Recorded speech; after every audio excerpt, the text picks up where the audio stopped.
Good evening, and welcome to the season 6 closing, the final episode of the season of Better Together, sharing our lupus stories. I'm Chanel Gabriel, and you are live, and we are live, and we are talking about lupus. So put some hearts in the chat as I welcome my co-host, rheumatologist, and all-around boss lady, Dr. Michaela Baird.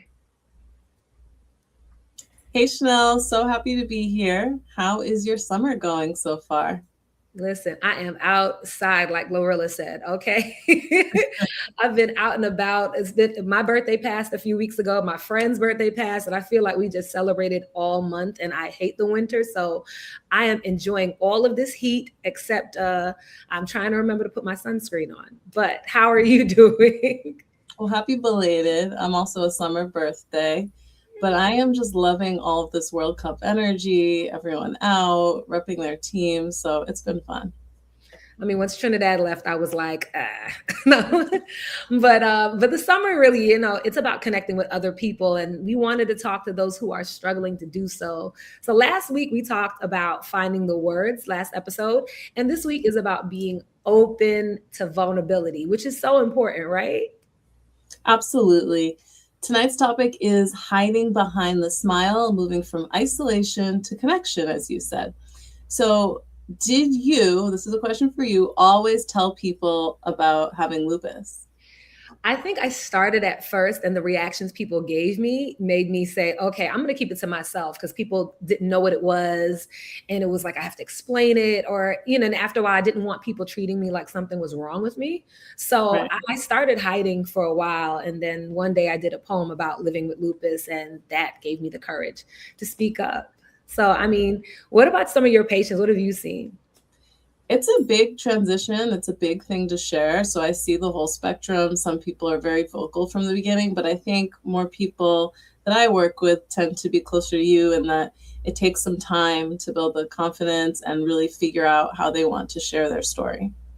Yeah, and I mean, I think it is a challenge, but our guests that we have tonight have literally had to overcome that, had overcome the natural desire to just hold it all in and hold it all together, and they created opportunities for connection. So, with that said, we're going to meet them. Let's meet all of our guests, bring them to the stage. It's a full house. All right, first, let's introduce Tamara Lipscomb, a lupus advocate. She's the founder and product designer of Cartameb Design Studio, living in Atlanta, Georgia, ATL in the house. And her Instagram page, she talks about connecting with others to real, she gives real thought-provoking advice on there. Her fun fact is she is a self-proclaimed Uno champion. So really quickly, can a red draw 2 top a draw 4? I'm just asking Tamara. What was the question? I'm sorry. Can a red draw 2 top a draw 4? Oh, it usually goes pretty well even with that. So yeah. So she's like, I'm just banging it out on everybody. Yes. I mean, if you throw yellow, I have the yellow, red, blue, all the colors, all the things. She's gonna see. Okay, so the Uno Pro is in the house. Thank you so much. Welcome to the stage, Tamara. It's the debate that never ends. Our next guest is representing Memphis, Tennessee. We got a lot of Southern representation here. We have Sharnae Smith, who is a nonprofit leader, a health advocate, and higher education professional.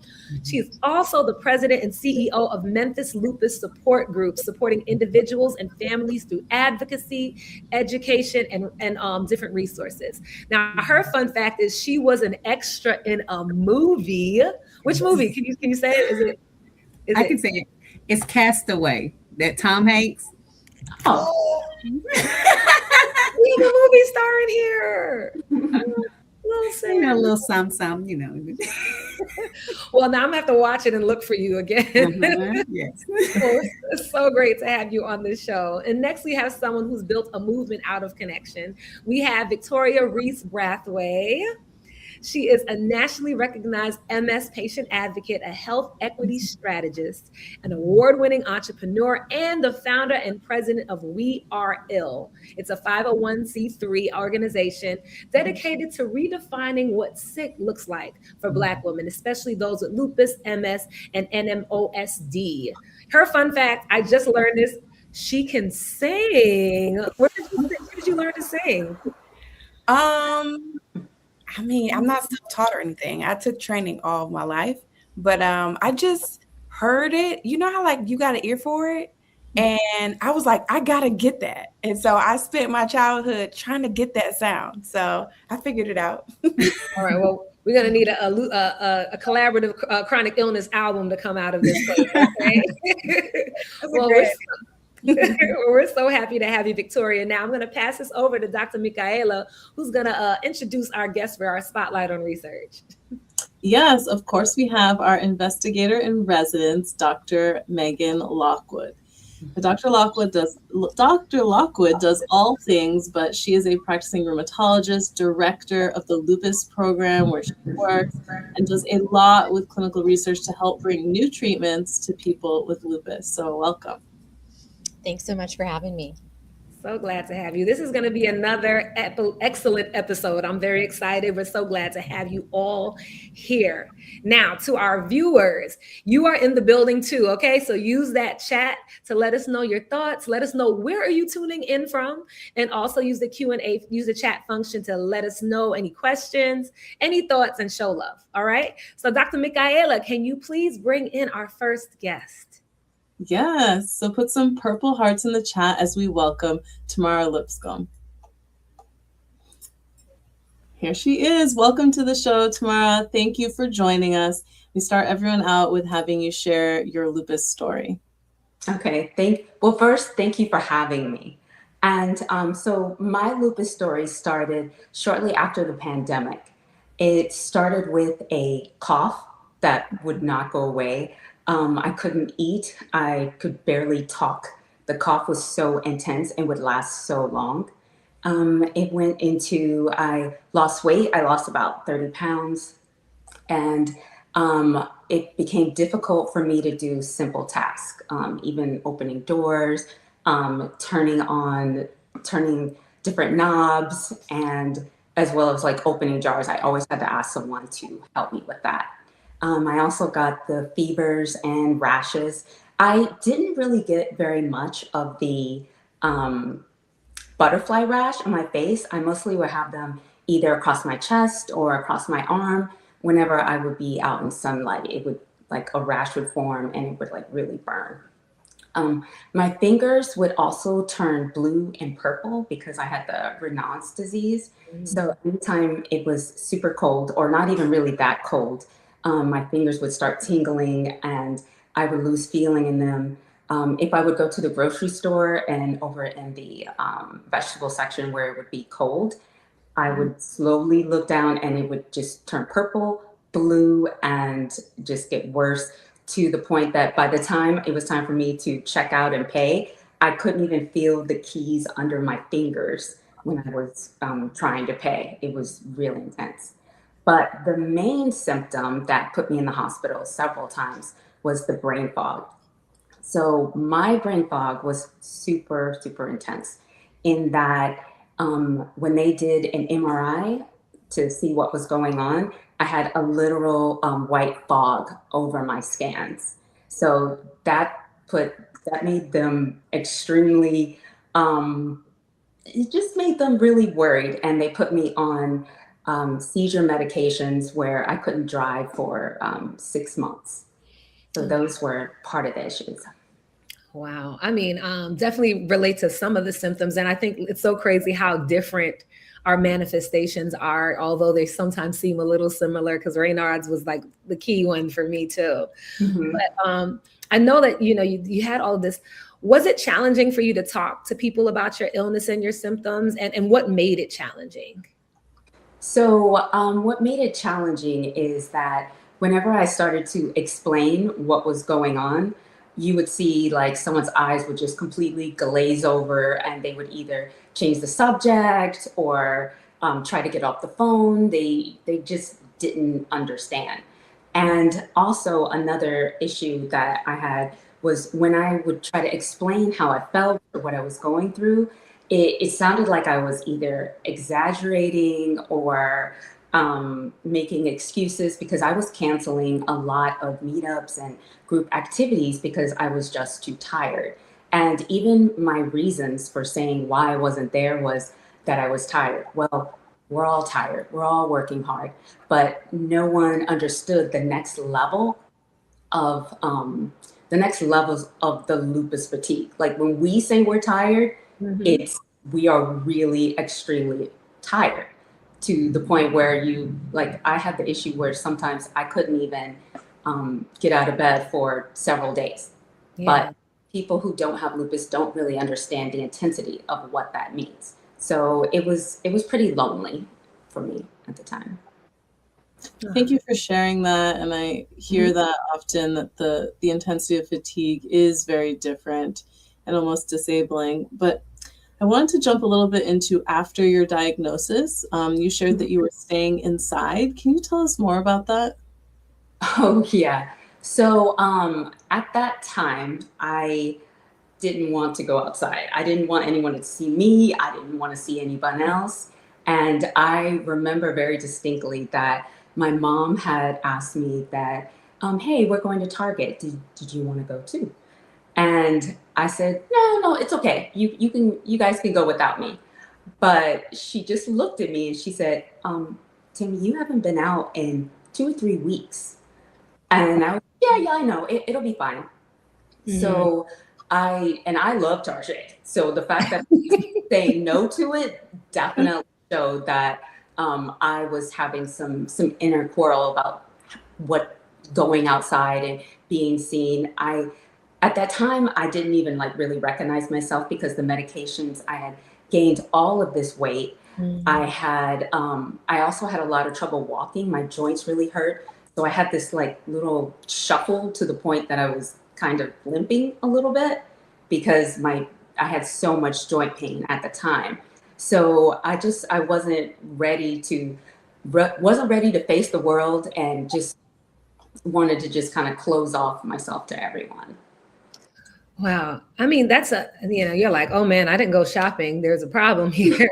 But that fatigue, and I guess to jump back and jump forward, it's interesting that idea of like I'm tired and people just don't understand like all that comes into the fatigue. It is dealing with the joint pain. It is dealing with your like body aching, and just the fatigue of even having an illness sometimes is tiring in itself. But yeah, the idea the way I used to say it was like, it feels like I had a blood transfusion and they didn't fill me back up. Like, I used to explain it to people Yes. Yes. because fatigue sounds like, yeah, we're all tired. So, but thank you for bringing that in, and as how hard that is to sometimes have that conversation, because people don't always understand like fully what that feels like.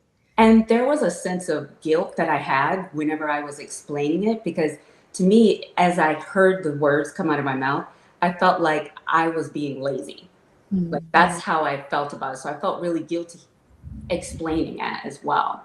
That guilt, definitely. So, what connections did you have or make that helped change your life, your outlook on this illness? You clearly you came outside. Like what was it that brought you outside?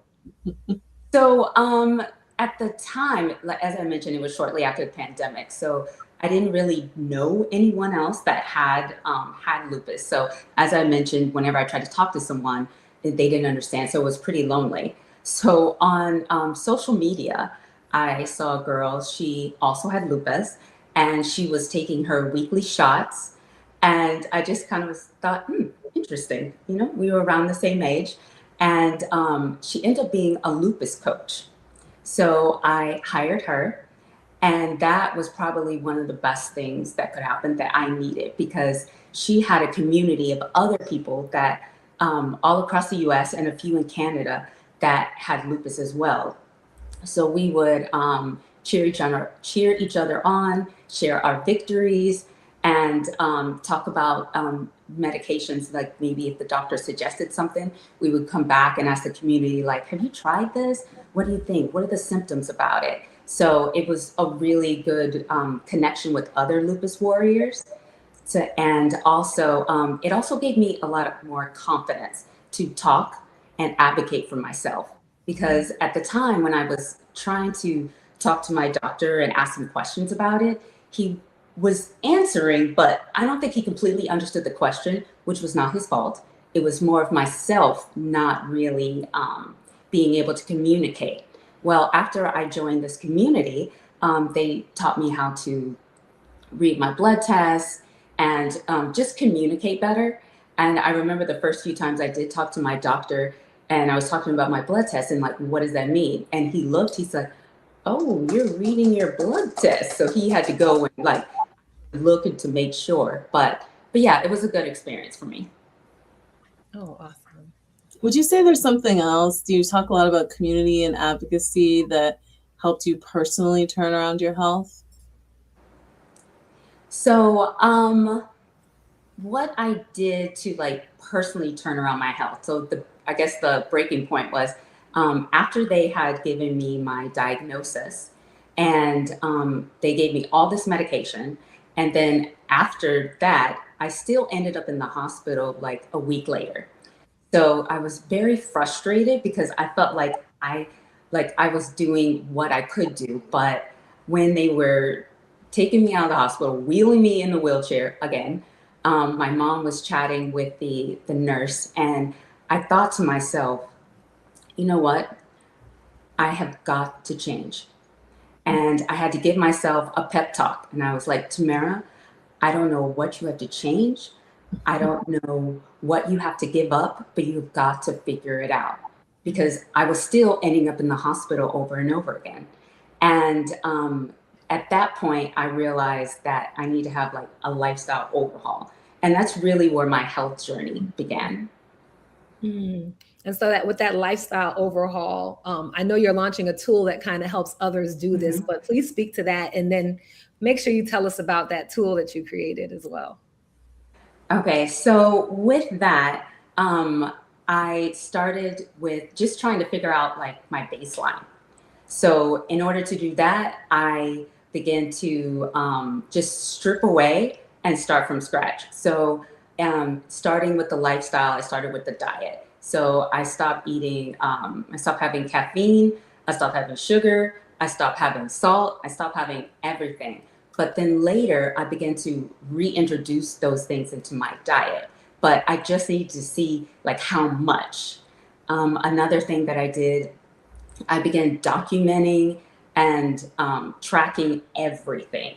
So what I ate, if I was able to exercise, and keep in mind, at that time, the exercise was mostly like getting downstairs and doing a few chair exercises. But with documenting that, I was able to see that I did it maybe for 5 minutes, then a few weeks later, 10 minutes, and then 20. And then I was able to do 30 minutes, where in the beginning, I could like barely get downstairs.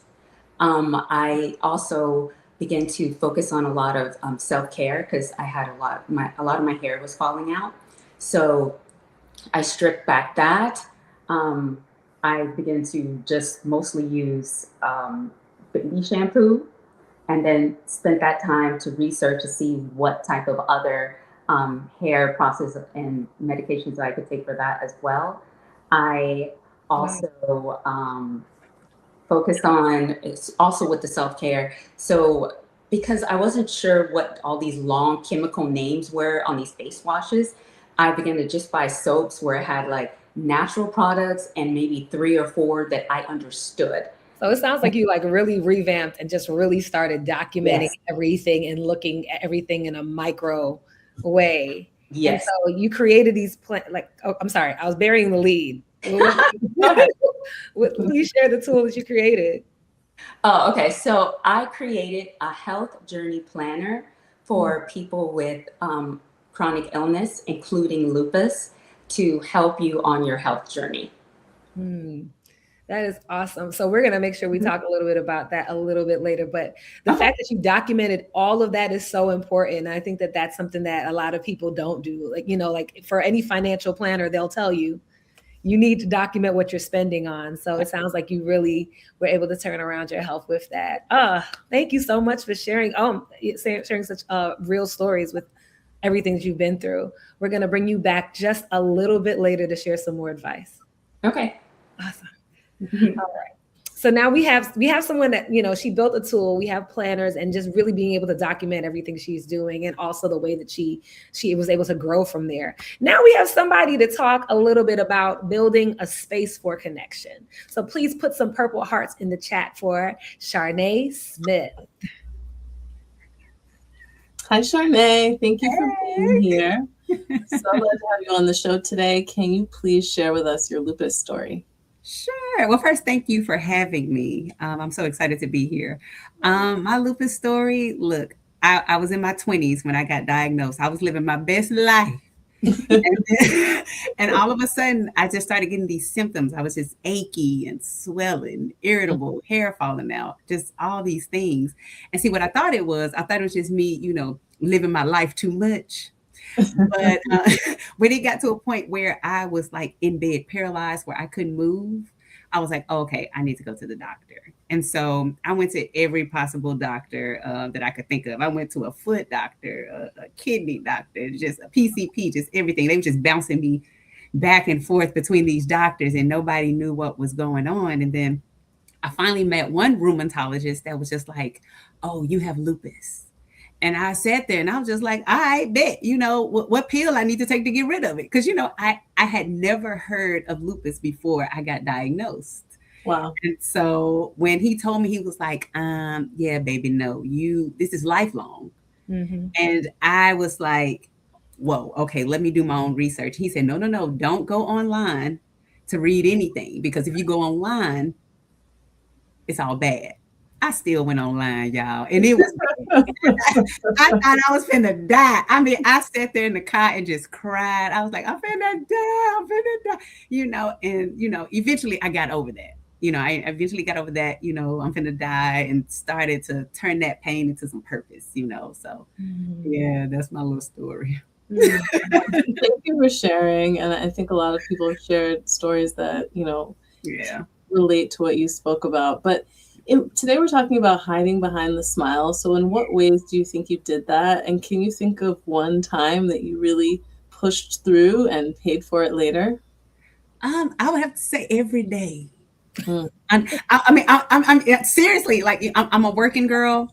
And so every time I walk out that door, I'm smiling, and when I'm in front of my coworkers, I have to smile. When I'm doing advocacy work, I have to smile. Like, it's every single day of my life that I'm smiling through the pain. I'm pushing through every single day, so I can't just think of one instance, because, like, I do that.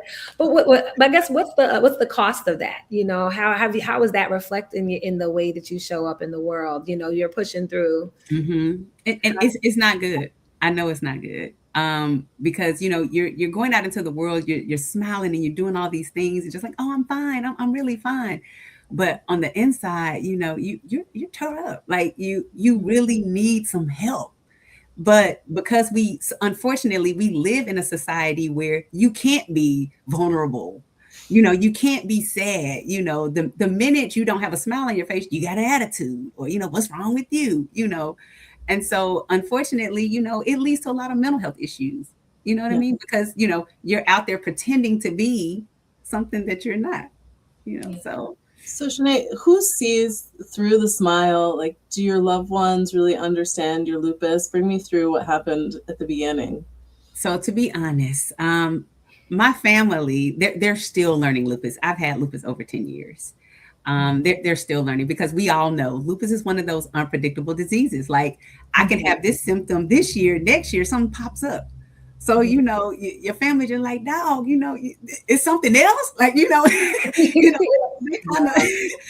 they're learning along with you, because, lupus is just so unpredictable. We don't know what's next, And so I'm just glad that I do have like an amazing support system where, something does pop up. I can be like, hey, this one of them days. They'll be like, oh, okay. But in the beginning, they thought, Sharnae was just being lazy. They thought Sharnae was just getting fat because she was eating too much, not knowing that I was on, medication that was causing weight gain. Sharnae, what's going on with your hair? You used to keep it done, not knowing that, I'm losing my hair. So Mhm. yeah, they're getting there. And we're learning together, to be honest. My family and friends and loved ones, we're all learning together. Oh, wow. What are you doing to help them understand? Because clearly you're educating them a lot and you've been dealing with this for 10 years. So share with us. Yeah. So the biggest thing that I do is, I just have those, conversations with them. There is no such thing as a stupid question. As a matter of fact, if they ask me something, they're like, this may be stupid. It's like, no, no, no, no, no, no, no, no, no. I want you to ask me these questions. Let me explain it to you. I'm so open about like my lupus. I'm so open about like my symptoms. I'm just very open. And so random people, if I have a lupus shirt on, if they walk up to me and they like, I got a question about lupus. I'm like, come on, baby, let's have a conversation, because I just, I love bringing awareness. I love talking about it. I love talking about the symptoms.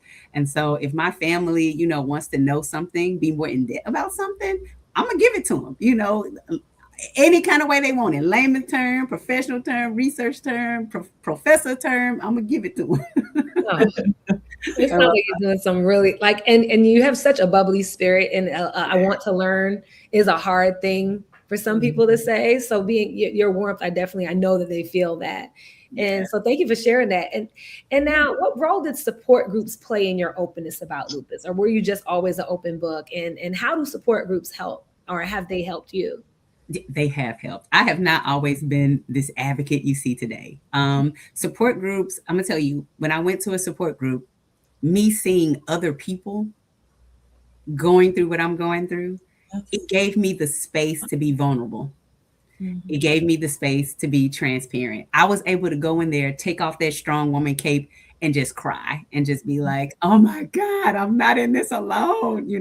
It just felt good to be in a community of people that understood me and was not going to judge me. Right. And so attending support groups, it built like a strength in me, because, they're looking at me like, if you can do it, I can do it. And I'm looking at them like, if you can do it, I can, it just was a lot of encouragement in a support group. So I'm thankful for the support groups, Well, see, that love of the support group led you into the role that you're in right now and the organization you created.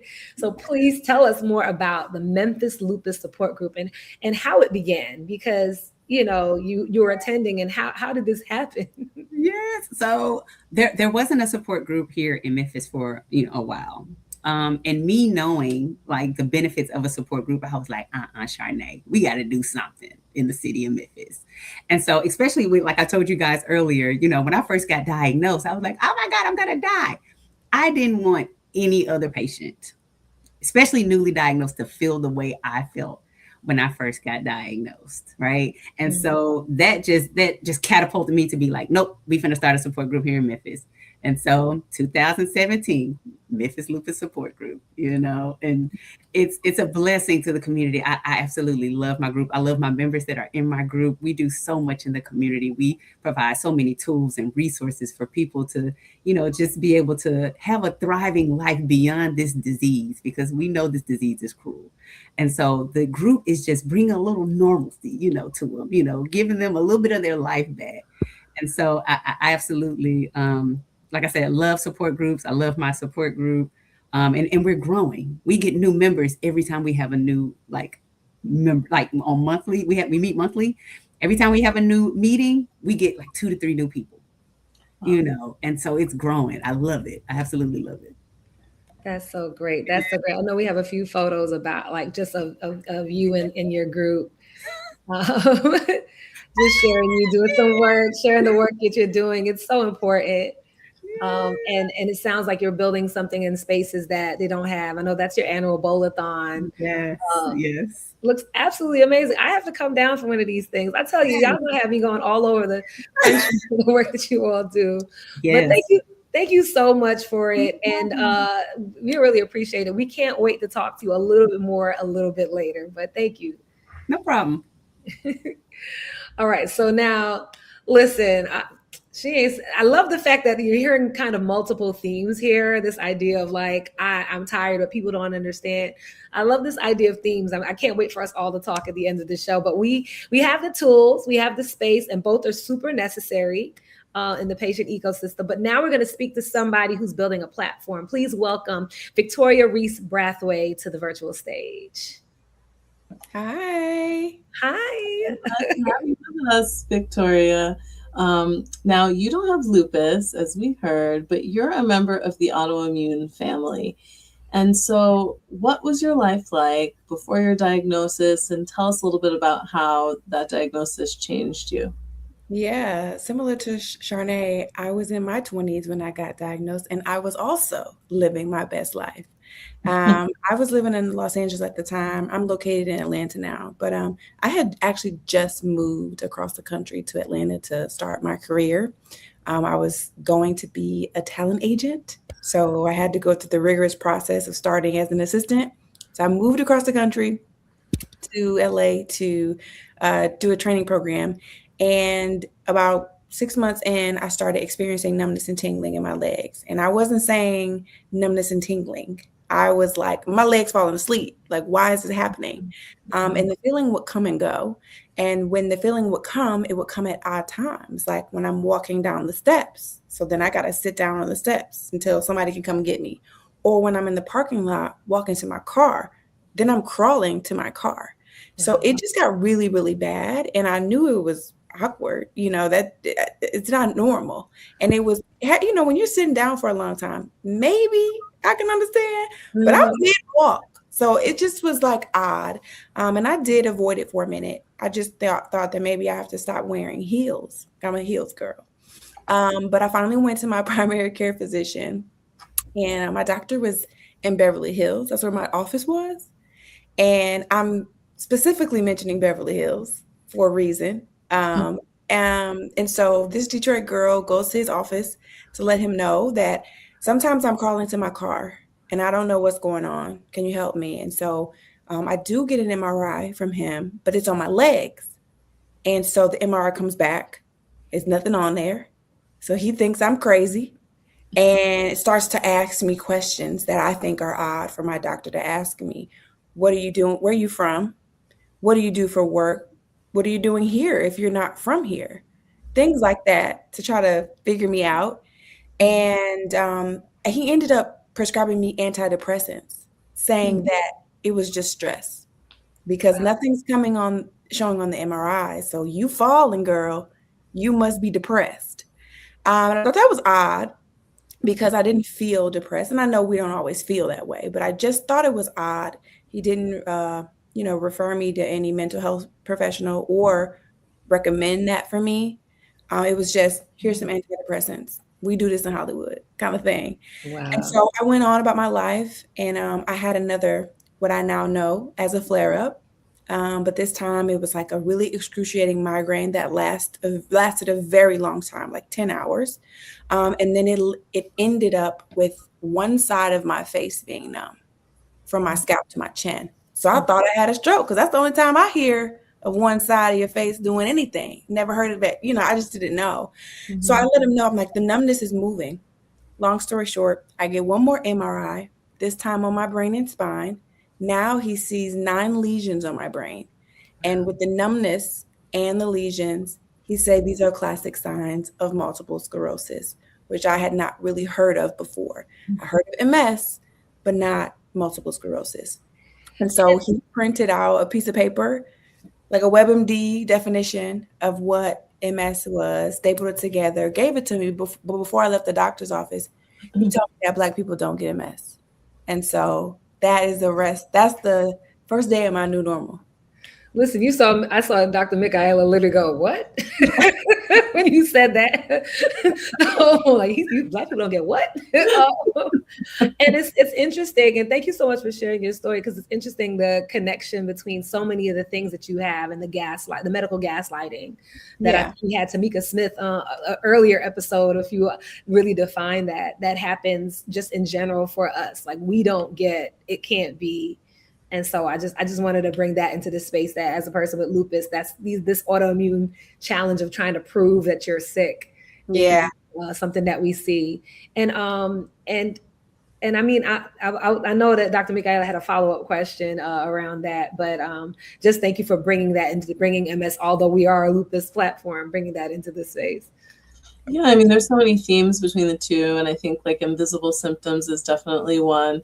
And we kind of talked to the earlier guests about putting on a smile because people, really aren't experiencing or can't see what you're experiencing. Can you tell us, what that was like for you? Yeah. So, I mean, just similar to what the other guests have mentioned, that's still going on. That's just life. That is what living with an autoimmune illness is, an armor that we wear, and it's a tool or skill set that we learn. And, I got diagnosed in 2012, so it's been a long time. So we do it every day, but it's interesting. I started my organization based off of not looking sick. Mm-hmm. And so our tagline is to redefine what sick looks like, because it does look like a smile.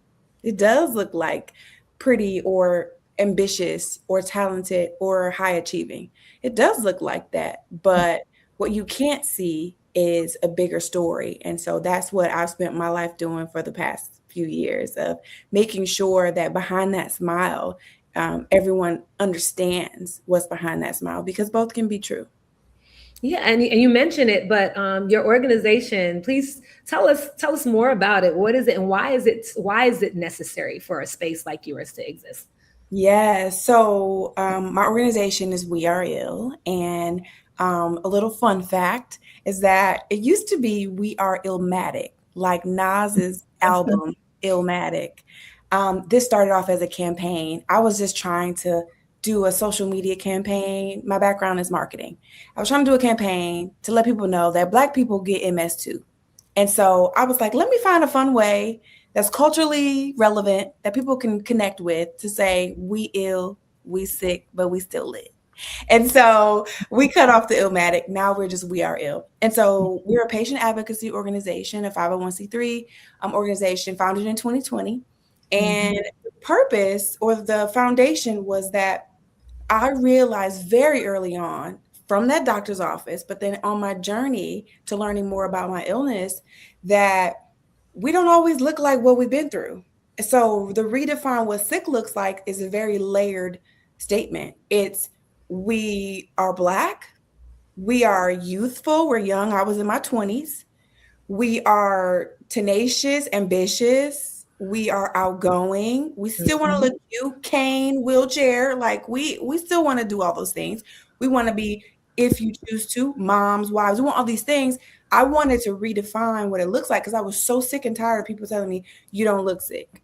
I was like, okay, well, let me get a dictionary. Let me redefine what this looks like, because it looks like me. And there was so many other things in other ways that I needed to say it. I was like getting exhausted with the different ways that people were putting me in a box or putting MS in a box. So the work that we do now is bigger than I could have imagined. Of course, as a patient advocacy group, we're educating. So we want to educate patients, Black women in particular, how to live and thrive with MS. And now we've expanded to lupus as well and NMOSD. But originally it was just to how to thrive and survive and understand this. It's so much to get a diagnosis. You have to accept it, grieve, all these things. And then you got to learn textbook. And then you got to learn how to navigate the healthcare system and insurance and a doctor. Ooh, and your family. So it's so much. So we focus a lot on that.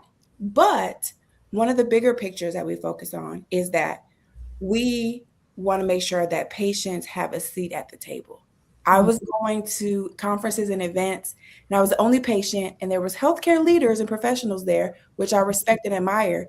But they were all like, what do patients want? What do patients need? And I'm like, have you asked the patient? I'm not sure why the patients aren't here. Why are they not here if you're talking about them? Exactly. So I was like, you know what? I'll create my own conference where only patients come, and we're going to sit here and talk about this on our own. We're going to get the research and talk about it. And so essentially, that's the work what we do, making sure we're empowering patients, making sure people feel like they fully understand and they know what's going on with their health so that they can go in those doctor's offices confident and facing this with like fearlessness.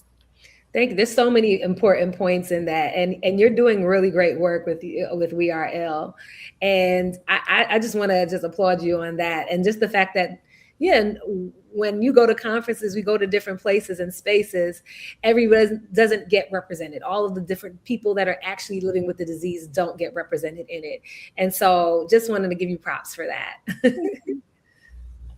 So tell us a little bit about this annual wellness weekend. Yes, I get so excited talking about it.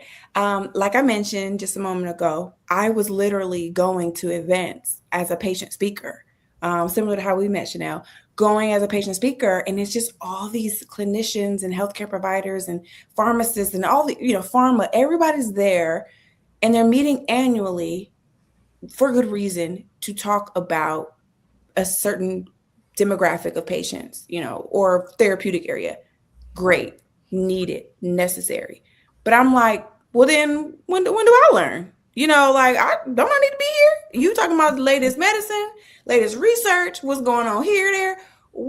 How do we learn this stuff? I realized that at my doctor's appointments, I wasn't necessarily getting all the information. And if I was, it was only what my one doctor was telling me. So I'm like, we need our own thing. So Wellness Weekend was created based off of that. And so this is our 7th annual one. As mentioned, we were founded in 2020. So we had 2 virtual conferences the first 2 years. And then now we do it in person. We meet every year in Atlanta. This year we're meeting for 2.5 days, October 31st through October 30th through November 1st. 30th. I keep thinking about Halloween, sorry, child. October 30th to November 1st. And it's so much fun, y'all. The reason why I'm saying that, I'm not saying it because it's something I created and what my organization is doing. I am truly saying it is because if we stopped doing it today, there would be nothing else that I could go to, even though that was the point, right? To make this something that people could see is needed. There's still nothing like it. We dance, we have a little wine, we laugh, we cry. We bring our loved ones, our best friends, our husbands, our sisters, our moms, so they can learn too, because they need to learn how to deal with this too, so that I don't have to answer all your questions for you.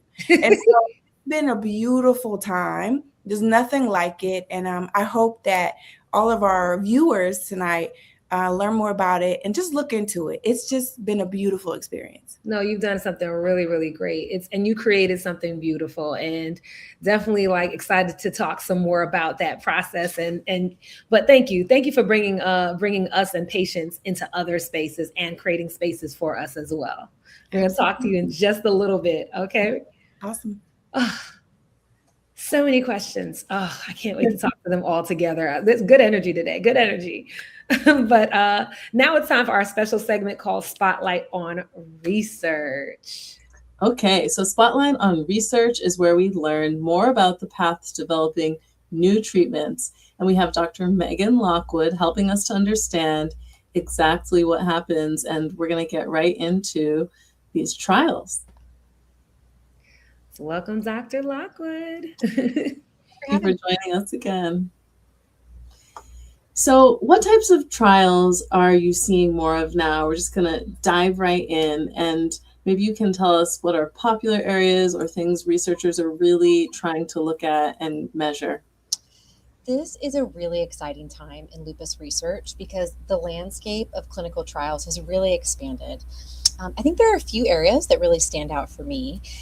First, we're really seeing a surge of trials focused specifically on skin lupus, or what we call cutaneous lupus erythematosus. And this is really significant because to this day, there is no therapy that has been specifically approved by the FDA for skin-only lupus. And patients with disfiguring rashes, scarring, and hair loss have been underserved for such a long time. And so we're working on designing trials with skin-specific outcomes so we can finally develop treatments targeted for the skin. Awesome. Yeah, no, that's so great to hear. That's so great to hear. It is. It's really an exciting time. It's so hard to get into a clinical trial if you have skin-only lupus, and so it's a huge unmet need. There's also a lot of growing attention to pregnancy in lupus, and as we know, lupus predominantly affects women during their reproductive years, and historically, pregnant patients have been excluded from clinical trials. So that means we've had really limited evidence to actually guide treatment during one of the most vulnerable times in somebody's life, and so we're really working to safely include and study pregnant lupus patients so we can make better evidence-based decisions for both the mother and the baby. Amazing. The one other thing I think is really exciting. Well, do me a favor, can you just speak up just a little Oh, louder? sure. Sorry about that. The one other major focus I want to mention briefly is focusing on steroid-sparing strategies. I know something we talk about a lot is how to get people off of or reduce their dependence on steroids. You know, we know steroids work, but the long-term side effects can be devastating. And so trials now are trying to specifically measure whether a new therapy will allow a patient to taper their steroid dose, which is a huge win for quality of life. Oh, thank you. And last episode, we talked a lot about ways to learn more about different trials and to discover trials and many ways people can get into research. Now, does everyone automatically qualify to be a part of a trial? As long as they have lupus, are they good? So not automatically, no. And that's actually by design. You know, every clinical trial we have, like we've talked about before, has an inclusion and an exclusion criteria. And these are the specific requirements that a person must meet or not meet to participate. And they really exist to protect patient safety and to make sure that the study can accurately measure whether the treatment works. So for example, some trials require a certain level of disease activity. Your lupus has to be active enough that the researchers can detect a meaningful change. Others require specific blood markers, antibodies, etc. And some trials actually exclude patients with really severe kidney involvement or brain involvement because those conditions often require specialized treatment. But the criteria vary trial to trial. What disqualifies you from one study may be exactly what another study is looking for. So if you're told that you don't qualify for one trial, that does not mean that you won't automatically qualify for another one. The key is really to keep looking. Got it. And I know one of the most frustrating things, and this happened to me actually recently trying to get into a trial, is to finally be interested. You're like, I want to do this. And here, you aren't sick enough. So why do some trials need me to be more severe? And should I just give up if I'm not really sick? Should I give up on finding a trial that's right for me? It is so frustrating and something that we are really working on. And what I really want to emphasize is that, you know, some trials are specifically designed to test treatments for more severe or what we call treatment-resistant lupus. And these trials need patients with higher disease activity because that's the only way to determine if a powerful new treatment will truly work for those toughest cases. But that does not mean that there aren't trials for you and that there aren't trials for everybody. The lupus trial landscape is incredibly diverse right now. We have trials now for mild to moderate disease. There are trials that are focused on preventing flares. There are trials like we talked about looking at skin disease specifically. There are trials that are now finally starting to look at quality of life and fatigue, things that matter deeply to patients, but have not always been prioritized in research. So please don't give up. You know, if one trial isn't the right fit, another one might be. You can talk to your rheumatologist, check clinicaltrials.gov, and reach out to organizations like the Lupus Foundation of America.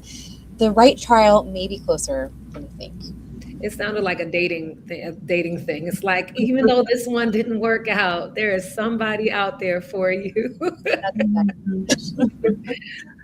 Dr. Lockwood, you are such an active member of the research community, and you have published quite a few articles on very exciting, innovative treatments. So tell us, what new advancements do you see in the works to help others get more access to clinical trials? This is where I get really passionate because this, for me, is the work that changes the game. And Chanel, you and I have talked about this, you know, at length. One of the biggest advancements is in how we actually design trials themselves. And historically, lupus trials have had very strict entry criteria that unintentionally excluded the very patients who carry the greatest burden of disease, particularly Black and Hispanic patients. And we know that Black women in particular are significantly underrepresented in lupus trials, despite having higher rates of disease and more severe outcomes. So the clinical research community, regulatory agencies are actively re-examining those criteria to make trials more inclusive without compromising safety.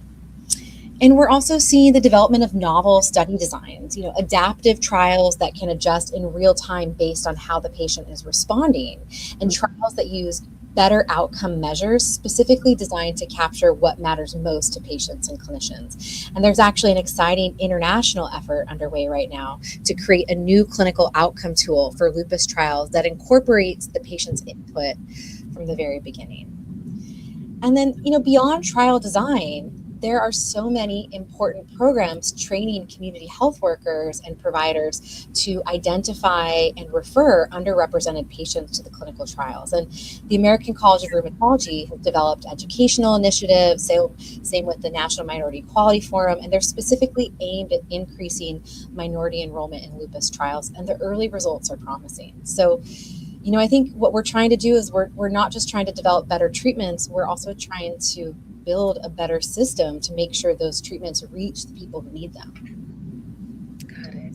This was so helpful, and I appreciate, recognizing how much we can do to work on the system and get the right people who want to be and need to be in trials there. So thank you for your work and the passion you bring to patient education. It's phenomenal. Awesome. Thank you. All right, with this, we're going to ask everyone to get back all here together and close out with some final thoughts. Welcome everyone back to the stage. Now, we're going to speak specifically to something that's really important. We touched on it. A few people touched on it. I think Tamara talked about it. Sharnae talked a little bit. Everybody talked about it. But what do you think it is about Black women that makes us feel like we need to push? We push through pain, we push through illness. And what advice do you have for anyone struggling with this? And I know we're all apparently very guilty of still hiding behind the smile and pushing through it. But, let's think about this. What advice do we maybe need to give ourselves? I'm going to open up. Tamara, do you want to share, since we haven't heard from you quite some time? Oh, okay. So I feel like as African-American Black women, we are used to being extremely strong. We're used to being taking care of others. And unfortunately with that, we're thinking it's pretty selfless. So we're thinking about other people and less about ourselves and trying to be there for everyone else. So I guess the only real advice is that consider yourself too. Consider yourself too. For the most part. Any other thoughts? I'm opening the floor now. Anyone want to chime in? Or she hit the nail on the head, and so did you when you opened up with the question. But I can speak for myself, but I'm pretty sure I can speak for all of us. We watched this. We watched Black women be strong and hide behind the things that were going on, because that's just what you have to do, right? And not just women. We watched Black men do the same thing, just push through. And so I think that when you fly and on the airplane, they say you have to put your mask on first before you put on others. And honestly, I think we are so ingrained to help others first that I have to train myself to be selfish, because even when you're being selfish, you're probably not being that selfish because we are at a deficit because we are so selfless, if that makes sense. So we have to take care of ourselves so that we can support the people who we do love. Any other final thoughts, Sharnae? You have anything you want to add to that, or are you feeling like they said it all? I put Sharnae last. They did. I could just say ditto, because it's so true. Being a person, I have had times where I was vulnerable and I was looked at as weak, and so when you looked at as weak, you're like, oh, well, let me shake it off, forget it. You know what I'm saying? Let me get back to being strong, so ditto to Victoria Timber, that's it. Yeah. I just want to say something that Sharnae said earlier, when she said, take the cape off, Superwoman. So that really hit home. I like that. Yeah. That's another shirt. That's another shirt. That's another product. Another tool. Yeah.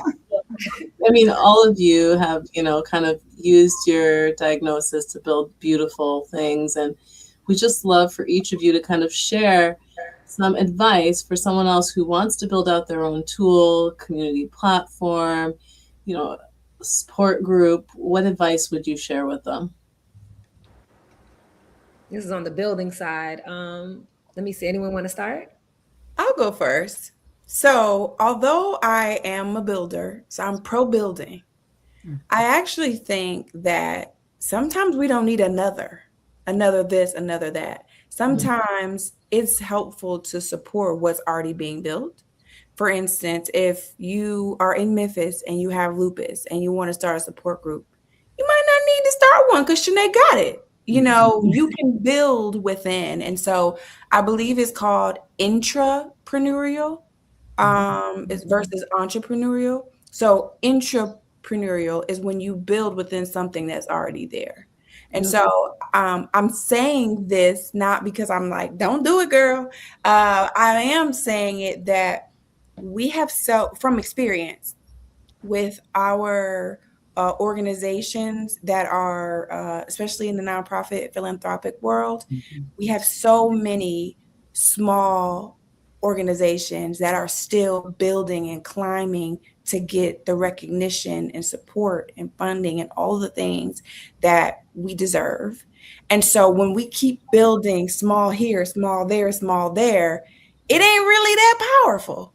But if we come together, build, we can build much faster and much stronger. And so what I'm seeing is a lot of organizations struggling because there's a small here and a small there, and they can't really build the infrastructure to really grow. So I would encourage, I ain't knocking your hustle, build your stuff, especially if it's a product. But, if you feel inclined, maybe looking to some other leaders who've already started, because I bet you there's no one leader that does everything.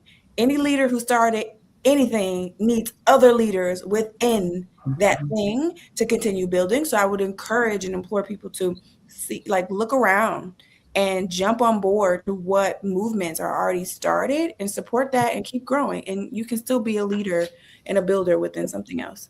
I love that. Collaborate, building together, community together.